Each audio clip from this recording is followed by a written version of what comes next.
Assalamualaikum warahmatullahi wabarakatuh.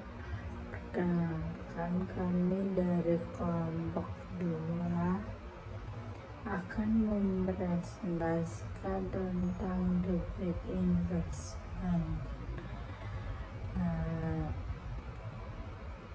Di sini saya akan memperkenalkan anggota kelompok kami. Yang pertama ada Husnul Khotimah, MPM Mahir 080.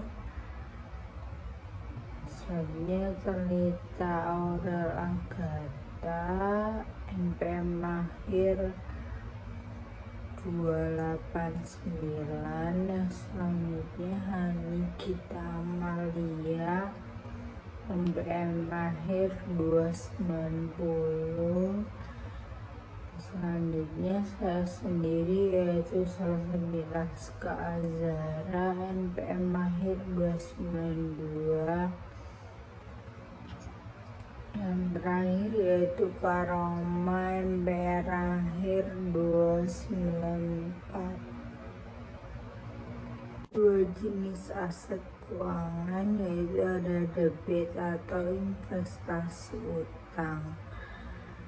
Ini adalah investasi di mana investor meminjamkan uang kepada entitas, biasanya seperti perusahaan atau pemerintah dalam bentuk obligasi atau surat utang. Investor menerima pembayaran bunga secara berkala dan pembelian pokok pada saat jatuh tempo. Investor tidak memiliki kepemilikan dalam perusahaan, tetapi memiliki hak atas aset jika terjadi keberangkrutan.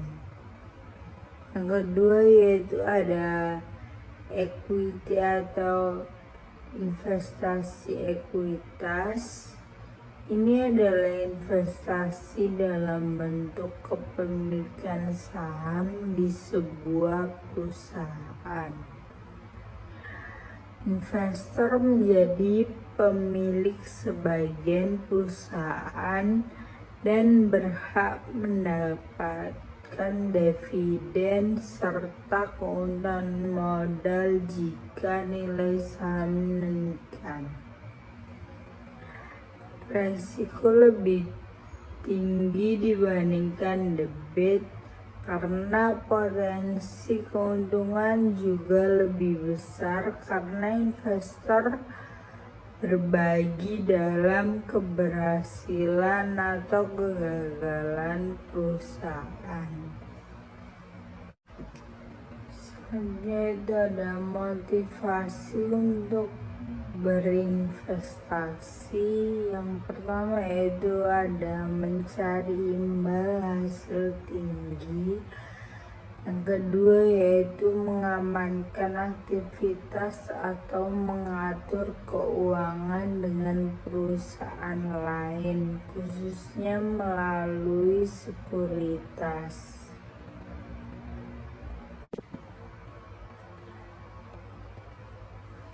Klasifikasi dan pengukuran aset keuangan didasarkan pada dua kriteria utama. Yang pertama yaitu ada model bisnis entitas.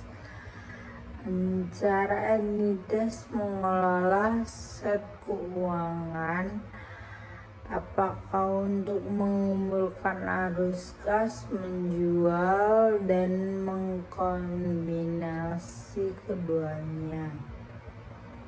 Yang kedua itu ada karakteristik arus kas kontraktual, di mana aset dinilai berdasarkan arus kas yang dihasilkan, apakah berupa berupa pembayaran pokok dan bunga saja atau melibatkan elemen lain. Dalam klasifikasi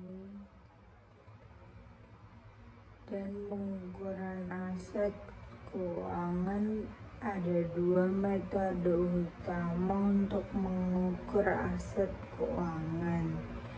Yang pertama yaitu ada biaya peroleh diamortisasi, yaitu aset diukur berdasarkan biaya awal dikurangi pembayaran pokok dan ditambah atau dikurangi amortisasi seperti obligasi yang dipegang hingga jatuh tempo. Metode ini digunakan jika tujuan untuk mengumpulkan arus kas dari pembayaran pokok dan bunga.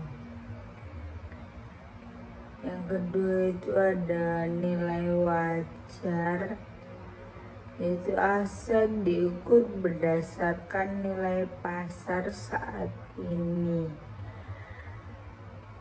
Ini bisa mencakup nilai wajar melalui laba rugi atau melalui pendapatan komprehensif lain, tergantung tujuan bisnisnya. Selanjutnya itu investasi utang, terdiri dari pembayaran kontraktual pada tanggal tertentu yang meliputi pokok utang.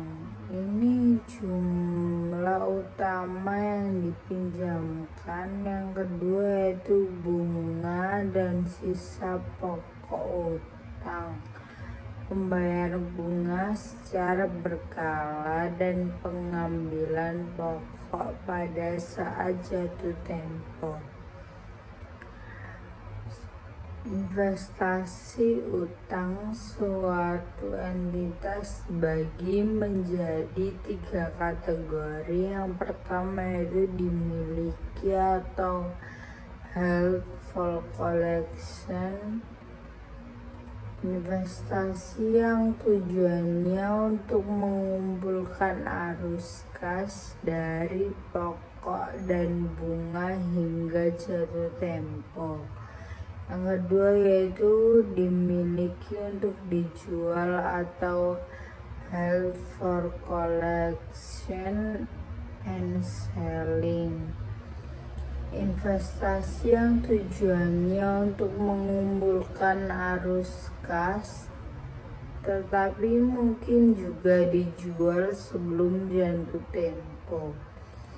Yang ketiga yaitu diperjualbelikan atau trading. Investasi yang dipegang untuk tujuan berdagang jangka pendek dengan niat untuk menjual dalam waktu dekat, biasanya untuk keuntungan dari fluktuasi harga.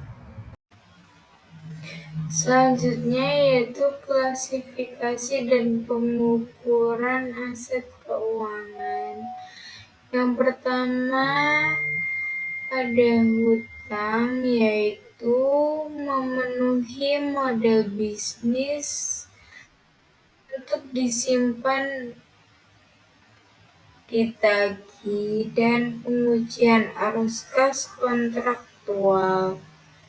Selanjutnya tidak memenuhi uji model bisnis, perdagangan, disimpan untuk ditagih dan dijual. Pengukurannya biaya diamortisasi dan nilai wajar. Selanjutnya ekuitas, yaitu tidak memenuhi uji arus kas kontraktual. Pengukurannya termasuk ke nilai wajar.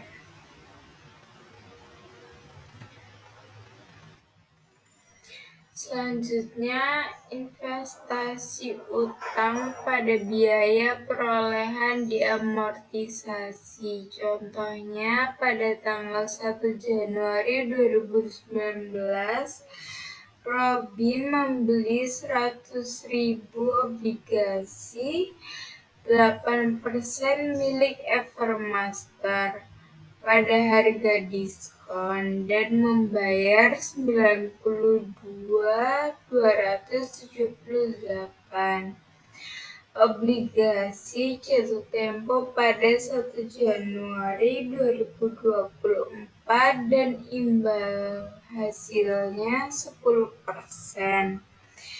Imbal hasil atau bunga terutang setiap 1 Juli dan 1 Januari. Jadi cara Robinson mencatat investasi sebagai berikut. Pada tanggal 1 Januari 2019, debt investment berada di debit sejumlah 92.278 dan cash di kredit 92.278.000. Selanjutnya untuk cash receivable 4.000 didapat dari 100.000 dikali 0,08 dikali 6/12. Untuk interest revenue 4.614 didapat dari 92.278 dikali 0,10 dikali 6/12. Untuk bond discount amortization 614 didapat dari 4.614 dikurangi 4.000. Untuk carrying amount of bonds 92.892 didapat dari 92.278.000 ditambah 614.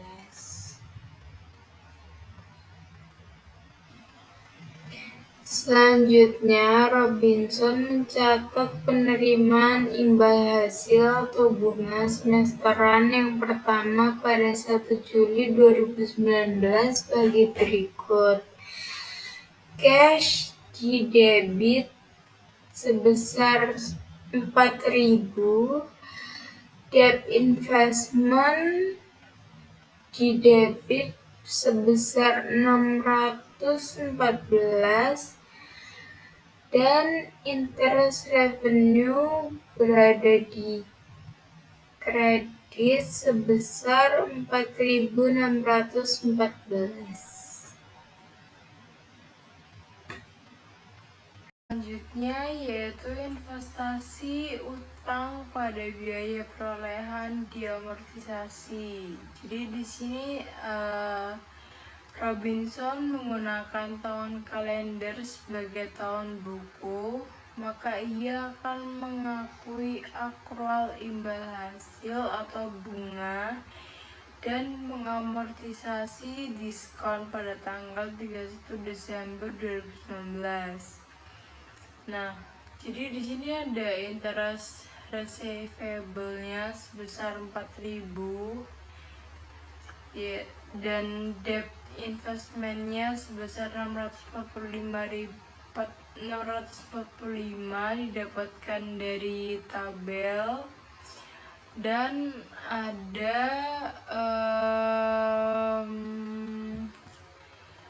interest revenue sebesar 4.645 dan itu juga didapatkan dari tabel. Lalu selanjutnya yaitu investasi utang pada biaya perolehan diamortisasi. Yang selanjutnya, Robinson mencatat investasi obligasi tersebut pada biaya perolehan diamortisasi sebagai berikut, yaitu long term investment. Di debt investmentnya sebesar 93.537 dan interest receivable-nya sebesar 4.000. Nah, jadi income statement-nya yaitu interest revenue-nya 4.614 ditambahkan dengan 4.645. Jadi interest revenue-nya sebesar 9.259 euro. Nah, selanjutnya yaitu diasumsikan apabila investasi Robinson tersebut diakhiri pada tanggal 1 November 2021 dengan harga kurs 99.3/4 ditambah bunga akrual, maka Robinson akan mencatat amortisasi sebagai debt investment sebesar 522 di debit dan interest revenue di kredit sebesar 522. Nah, 522 didapatkan dari 783 dikalikan dengan 4/6. Nah, kemudian terdapat penghitungan keuntungan pada penjualan obligasi, yaitu cash sebesar 99.750 ditambahkan dengan 2.667, jadi cashnya sebesar 102.417. Lalu interest revenue-nya menjadi 266.7 dari 4/6 dikalikan dengan 4.000. Nah, debt investment-nya menjadi 96.193 sehingga gain on sale of investment-nya menjadi 3.557. Selanjutnya di bagian investasi utang dimiliki untuk dijual, held for collection and selling are HFCS.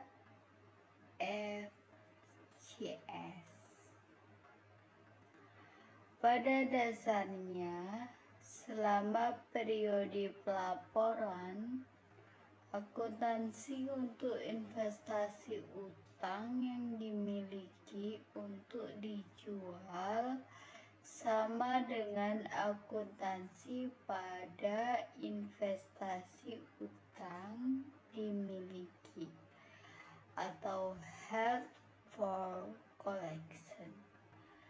Dengan demikian, transaksi investasi utang yang dimiliki untuk dijual juga dicatat pada biaya perolehan diamortisasi atau amortis cost. Namun pada setiap tanggal pelaporan, entitas melakukan penyesuaian amortisasi kos menjadi fair value. Setiap unrealized holding gain or loss yang terjadi dilaporkan sebagai bagian dari other comprehensive income dan bukan sebagai bagian dari profit and loss statement. Selanjutnya di contoh soal investasi utang dimiliki untuk dijual, held for collection and selling atau HFCS. Graf PLC membeli 100.000 10% obligasi 5 tahun pada tanggal 1 Januari 2019 dengan bunga terutang pada 1 Juli dan 1 Januari. Obligasi dijual seharga 108,111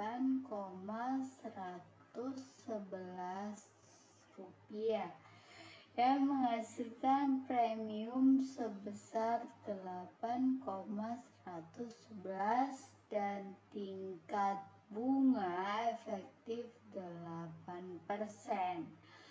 Graf mencatat pembelian obligasi sebagai berikut. Di tanggal 1 Januari tahun 2019 terdapat akun debt investment di posisi debit 108,111 dan cash di posisi kredit sejumlah 108,111. Kemudian di bagian investasi utang dimiliki untuk dijual, held for collection and selling atau HFCS.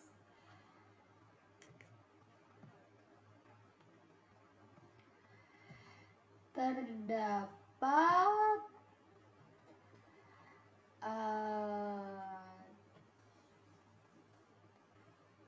kotak yaitu 10% bonds purchase to yield 8% yang artinya 10% obligasi pada tingkat diskonto 8%.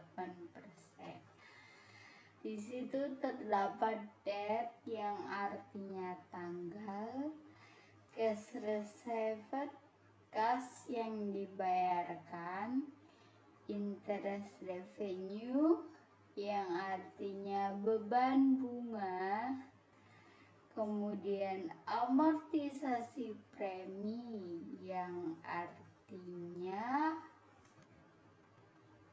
dalam bahasa Inggris bond premium amortization. Kemudian jumlah tercatat obligasi, bahasa Inggrisnya carrying amount of bonds.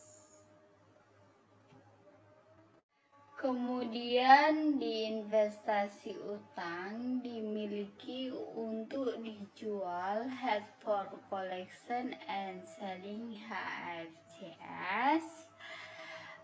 Dan tanggal cash reserved, kas yang dibayarkan, interest revenue, beban bunga, bond premium amortization yaitu amortisasi premi, kemudian carrying amount of loans yaitu jumlah tercatat obligasi. Dalam contoh sekuritas tunggal atau jurnal untuk mencatat pendapatan bunga pada 1 Juli 2019 sebagai berikut. Cash di posisi debit berjumlah 5.000, debt investment 676, interest revenue 4.324. Selanjutnya, saya Husnul Khotimah dengan NPM akhir 080 akan menjelaskan tentang entitas investasi utang yang diperjualbelikan. Nah, entitas ini kadang menyimpan investasi utangnya dengan tujuan untuk menjualnya kembali dalam jangka pendek. Investasi utang semacam ini dikenal sebagai trading investment. Entitas melaporkan sekuritas trading ini dengan dua macam, yaitu pada nilai wajar atau fair value, dan yang kedua dengan unrealized holding gains and losses, yang dilaporkan sebagai bagian dari laba bersih. Holding gains or losses adalah selisih bersih nilai wajar sekuritas dari satu periode ke periode berikutnya, tidak termasuk dividen atau pendapatan bunga yang sudah diakui tapi belum diterima.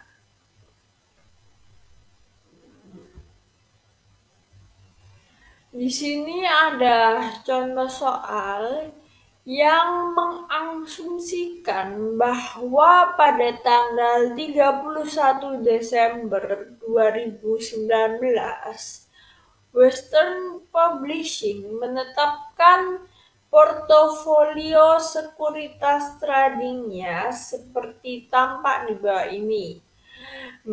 Pada tanggal perolehan, Western Publishing mencatat sekuritas trading ini sebesar biaya perolehan pada akun debt investment. Penilaian pertama atas portofolio yang baru saja dibelinya adalah sebagai berikut.